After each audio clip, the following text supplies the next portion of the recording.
दा दिनै नोंथाङा सालबारि स्टेडियामाव नायफैनायनि गेजेरजों मा फोरमायगोन?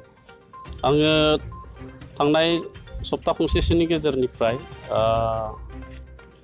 क'क्राझार, चिरां आरो उदालगुरि बे मोनथाम जिल्लाखौ नायगिदिंबाय आरो दिनै बाक्सानि गेलेग्रा फोथारखौ नायदिंनायखौ आं नैबे सालबारिनिफ्राय जागायजेनबाय। दा बेयाव आं बेनि थाखायनो नायगिदिंदों जे फैबाय थानाय समाव जोंहा जोंनि ओनसोलाव थानाय गेलेग्रा फोथारखौ जोङो जौगाखांहोनांगोन। गामि ओनसोलनि गेलेग्रा फोथार, स्कुल कलेजनि गेलेग्रा फोथार आरो आनसलिकनि गेलेग्रा फोथार एबा साब डिभिजननि माखासे एबा जिल्ला लेभेलनि माखासे गेलेग्रा फोथारफोरखौ जोङो जौगाहोना लानांगोन। दा बेनि थाखायनो बबे जायगायाव जोंहा गेलेग्रा फोथारनि हा दङ बा गेलेग्रा फोथारखौ जों फोसाबोब्ला जोंनि गेलेगिरिफ्रा सुजुग जायो, बेखौ नायथिंनानै फैबाय थानाय समाव बेनि माखासे हाबाफारि रनसायगोन आरो रनसायनानै बेफोरखौ जोङो मोनफा मोनफा जौगाहोनायनि थाखाय सरकार बिथिंनिफ्राय आसुनि हमनानै खामानिखौ मावो। नाथाय जों नुनो मोन्दों बे स्टेडियामाव नाथाय गोबां गोग्लैसोनानै दङ, मा फोरमायगोन? नंगौ, बेयो थांनाय समनि सरकारनि बियो मावथांखि बा बिथांमोननि खामानि मावनाय।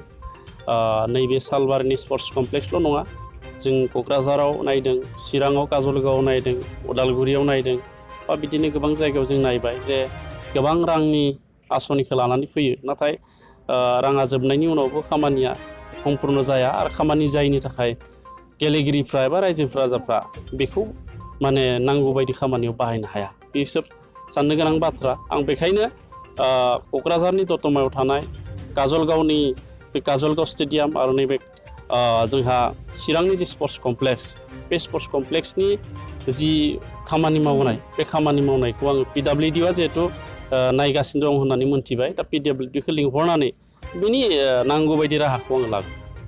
सारा नैसे नं सालबारि समस्तियाव बिजिरनो फैनाय हिसाबै बावैसो सिगां जोङो UPPLनि आफादगिरि बिथां जगेश बसुमतारी बिथांखौ दम होनाय मोनसे निउसाव नुनो मोननाय जादों, नाथाय गुलुं गुजुं जानायखौ जों नुनो मोननाय जादों। नाथाय नोंथाङा सासे EM हिसाबै मा फोरमायगोन? ना बेथ' जोबोद दुखुनांथावना। गावनि दोलोनि गेजेरजोंनो गावनि दोलोनि दैदेनगिरिया एसे बिदि हुमखि मोननाया एसे दुखुनांथावना। आं बेखायनो नैबे समाव खावलायनो लुबैगोन जोंनि BTRनि गासैबो रायजो राजा, लोगोसे जोंनि UPPL राजखान्थि दोलोनि गासैबो मावथि बिथांमोनखौ। नंगौ, जोंनि UPPL सरकार दानाया 6 दान जाबाय दासिम, नाथाय 6 दानाव जोङो बेसेबांखिनि खामानिखौ जों मावनो मोनखो?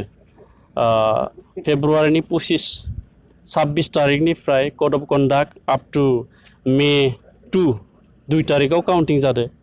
2 मासखौ जोङो कड अफ कन्डाक्टनि थाखाय सरकारनि कामकाजखौ जों खामानि मावनो हायाखै। बिनि उनाव आसाम सरकारा दाबाय, सरकार दाखांनायनि उनाव प्राय मिनि लकडाउन बुंजायो। दा बे मिनि लकडाउननि थाखायबो जों माखासे खामानिखौ मावनो हायाखै। दा बेखायनो जोंनि गेजेराव जोंनि दोलोनि माखासे मावथिफ्रा कमिउनिकेसना गेप जायाखै नङा, जादों। दा बेनि गेजेराव जोंनि MCL EMनि गेजेरजों बा पार्टिनि गेजेरजोंबो कमिउनिकेसना गेप जायाखै नङा, जादों। नाथाय बेयाव जों बुजिनो नांगोन जे जोङो जोंनि आखायाव गोबां सम दङ।